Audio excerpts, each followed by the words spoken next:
Alors voilà, j'ai eu ma première chute de motard. Et maintenant, j'ai un super frein avant, tuning personnalisé. Aïe aïe aïe aïe aïe. Bon, rien de bien grave, la moto est tombée presque à l'arrêt. Mais bon,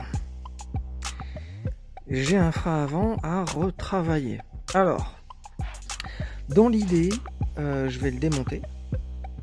Là, il y a une vis, juste ici, avec un écrou juste en dessous.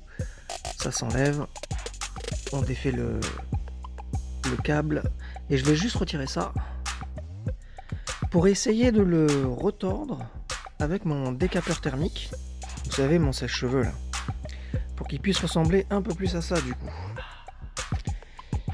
Ouais. Donc je vais essayer de faire ça dans un premier temps. Et puis si le rendu est dégueulasse, bah j'en achèterai un autre.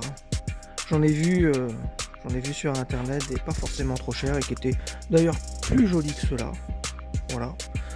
Donc bon, je vais déjà tenter ça. Donc je vais chauffer ici là pour le remettre bien droit et je vais le chauffer un peu là pour ensuite le ramener pour qu'il puisse ressembler un peu plus à ça quoi. Voilà, donc je vais faire ça là quand j'aurai 5 minutes et puis bah, je vous montrerai le résultat parce que bon, on n'a pas toujours nous les motards, hein, la grande famille, les moyens de toujours tout remplacer ou d'acheter du neuf, etc. Donc on va déjà voir ce que ça donne en rafistolant, hein, si je puis dire comme ça. Et surtout voir si c'est costaud, si c'est fiable. Parce que le but il est là. En fait, je peux très bien m'en racheter là des leviers de frein. Mais j'ai envie de voir quand même si en le bricolant ça peut être pas trop mal. Voilà. Autre chose aussi, hein, du coup. En tombant sur le côté là. Ça m'a ripé le rétro. Pas très beau, hein. Bon, en même temps, je les ai payés 20 € sur AliExpress, hein. Donc je m'en veux pas trop, quoi. Au pire, je sais pas, je vais voir. Je remettrai peut-être un petit coup de... Je vais le poncer un peu, je vais mettre un petit coup de bombe noire, là, en métal. Et si ça rend dégueulasse, je vais les changer. Ça m'aura coûté 20 € quoi, hein. Voilà. Et puis, bah du coup, je suis en train de regarder si on peut pas poser, là, des protège-leviers. On va voir ça, on va voir ce que ça donne.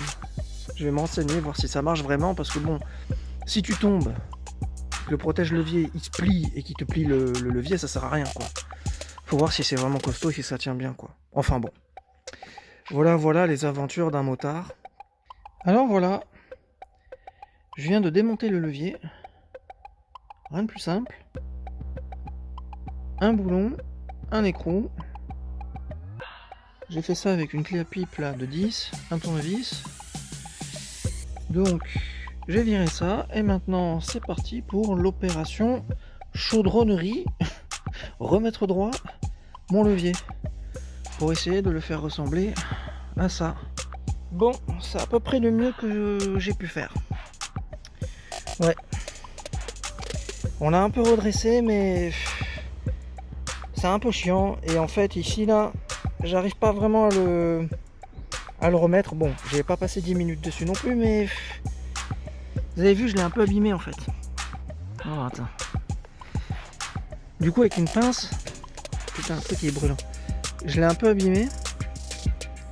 Même si j'ai mis des gants et avec ma pince, j'ai fait ça avec un chiffon pour que le métal il soit pas contre le métal et même avec ça je l'ai abîmé. Donc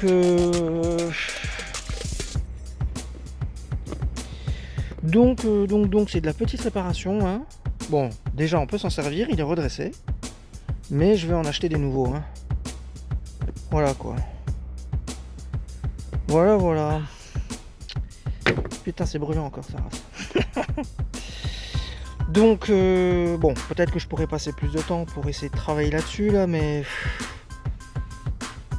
vu qu'en plus je l'ai un peu abîmé, ça vaut pas le coup, hein.